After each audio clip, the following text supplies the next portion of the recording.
Assalamualaikum Sobat Football United. Gua ingin berbicara kali ini. Jadi ada perbandingan ya. Setelah 31 pertandingan, setelah 31 pertandingan musim lalu dan musim ini. Gue ingin melihat atau memperlihatkan bukan hanya terkait dengan Manchester United. Kita lihat pertama Manchester United musim lalu 38 poinnya. Dan setelah 31 pertandingan berada di peringkat ke-13 dengan selisih gol minus 4. Di akhir kompetisi, Manchester United berada di peringkat ke-15. Musim ini, dengan 31 pertandingan, Manchester United saat ini berada di peringkat ke-3 dengan nilai 55. Jadi memang ada peningkatan ataupun perbedaan 17 poin, luar biasa ya, dari musim lalu dan musim ini jika dibandingkan. Dimana kita tahu musim lalu harus juga dilihat kenapa ya. Manchester United melakukan pergantian pelatih di tengah jalan. Bagaimana pelatih sebelumnya ataupun manajer sebelumnya dengan manajer yang selanjutnya datang itu memiliki konsep permainan, sistem permainan, bahkan formasi juga tidak sama. Para pemain Manchester United tidak seluruhnya bisa beradaptasi dengan baik ya terhadap sistem tersebut. Ada juga inventarisasi dalam tanda kutip squad Manchester United, siapa yang bisa, siapa yang tidak bisa, siapa yang harus cabut, siapa yang bisa dipertahankan dan lain-lain. Ada banyak gejolak menurut gue, ada banyak kejadian yang akhirnya mengakibatkan Manchester United setelah 31 pertandingan berada di peringkat ke-13. Menariknya adalah justru ketika bergerak ke akhir musim, Manchester United peringkatnya turun dari peringkat ke-13 ke peringkat ke-15. Menurut gua ada satu faktor besar di samping tadi ya, hal-hal tadi yang gua sebutkan, yaitu adalah bagaimana konsentrasi Manchester United menuju akhir musim tahun lalu. Apa konsentrasinya? Final Europa League. Gue pikir Manchester United, kalau gue berusaha untuk ingat-ingat ya,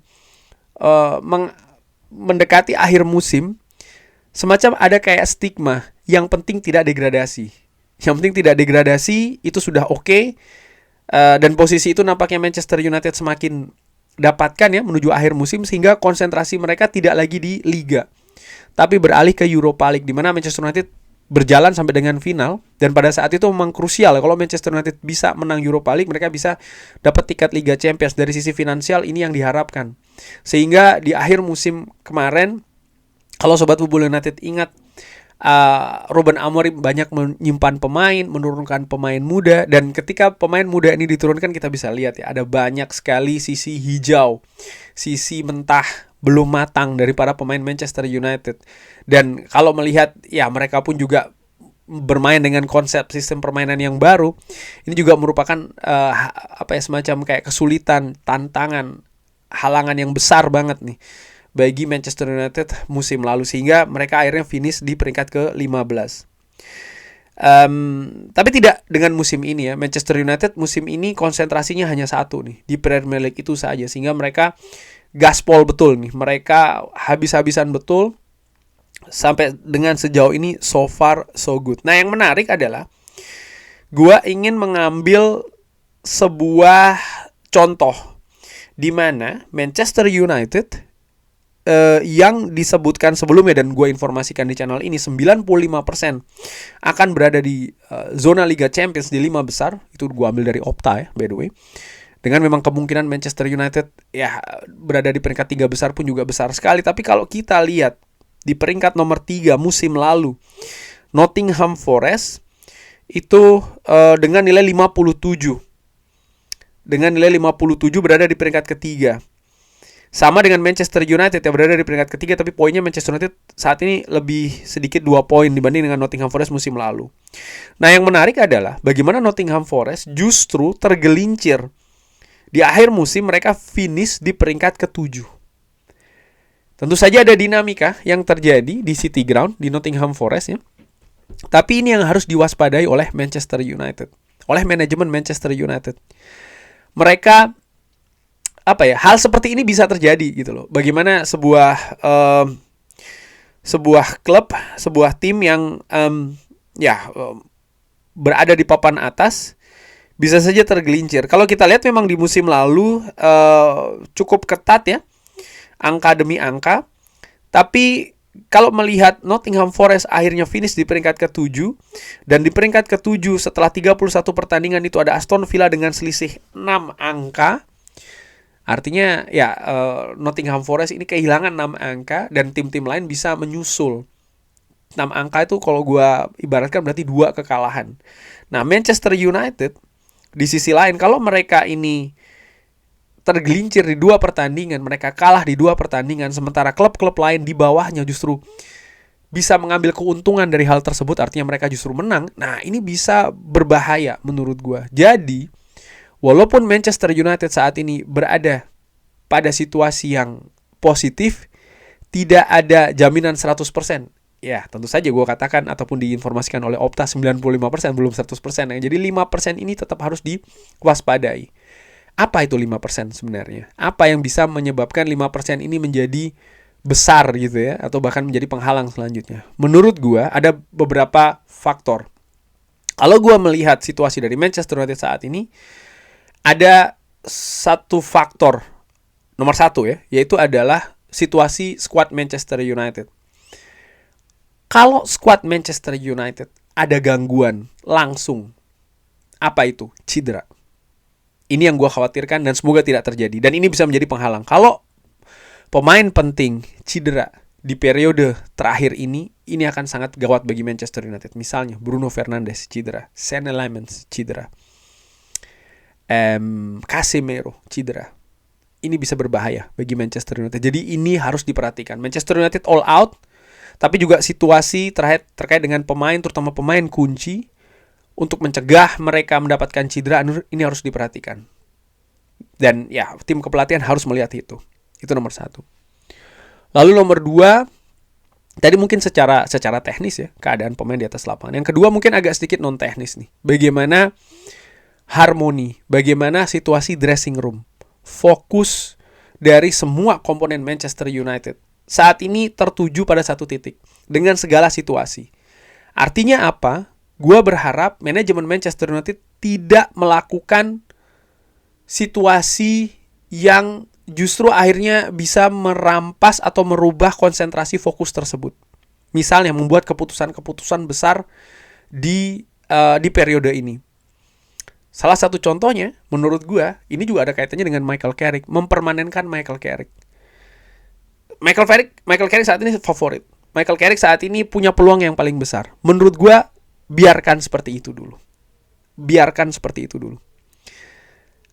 Kalau Michael Carrick dijadikan permanen, ada banyak kemungkinan. Satu kemungkinan skuad akan lebih bersemangat, akan lebih oke, kita all out segala macam, atau justru sebaliknya. Ada pemain-pemain yang justru ataupun pihak-pihak yang justru pecah konsentrasinya. Menurut gue seperti itu. Mulai memikirkan tentang masa depan dan lain-lain. Oleh karena itulah gue pikir saat ini Manchester United melakukan beberapa kebijakan terkait dengan perpanjangan kontrak pemainnya. Harry Maguire, Kobbie Mainoo. Menurut gue itu adalah hal maksimal yang mereka bisa lakukan terkait dengan situasi skuad Manchester United saat ini. Lebih dari itu gue harapkan tidak. Sampai memang betul Manchester United bisa mengamankan tiket Liga Champions baru. Oleh karena itulah kalau Manchester United bisa mengamankan sebelum akhir musim, sebenarnya itu ideal menurut gue ya. Ideal dalam arti begini. Ketika Manchester United bisa mengamankan tiket Liga Champions, walaupun musim belum selesai, permanenkan Michael Carrick. Menurut gue seperti itu. Sehingga ini akan memberi kejelasan kepada skuad Manchester United, pemain-pemain terkait dengan masa depannya. Lalu juga pemain-pemain yang diincar.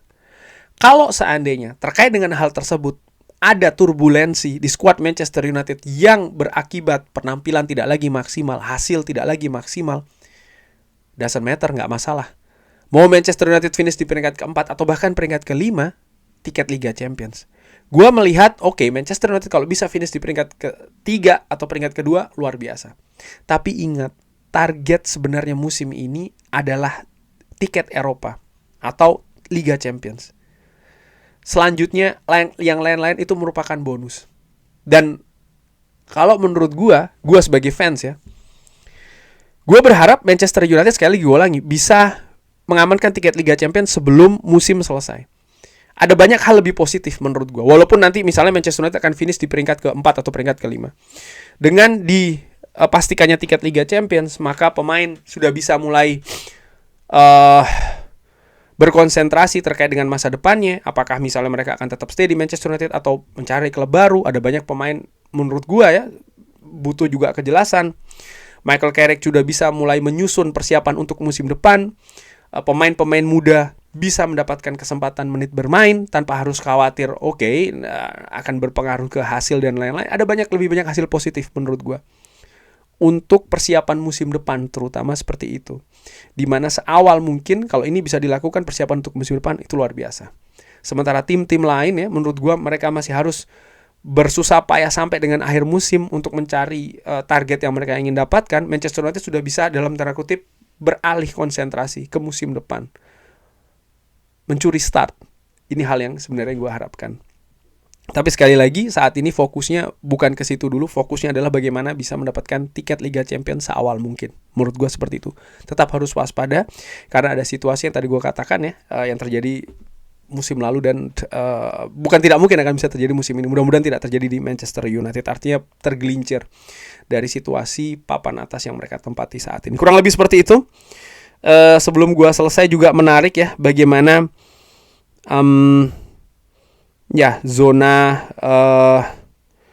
zona degradasi. Jadi 3 tim yang menempati posisi bawah, akhirnya mereka pun juga terdegradasi tuh. Apakah itu akan terjadi saat ini? 3 tim terbawah ini juga akan terdegradasi, tidak pindah tempat dengan tim di atasnya. Kita nantikan nanti bagaimana situasinya di akhir musim. Kurang lebih seperti itu Sobat Football United. Bagaimana ada pendapat lain? Seperti biasa silakan drop di kolom komen. Terima kasih sudah menyaksikan. Jangan lupa like, sholat, dan juga subscribe. Wassalamualaikum warahmatullahi wabarakatuh. Thank you.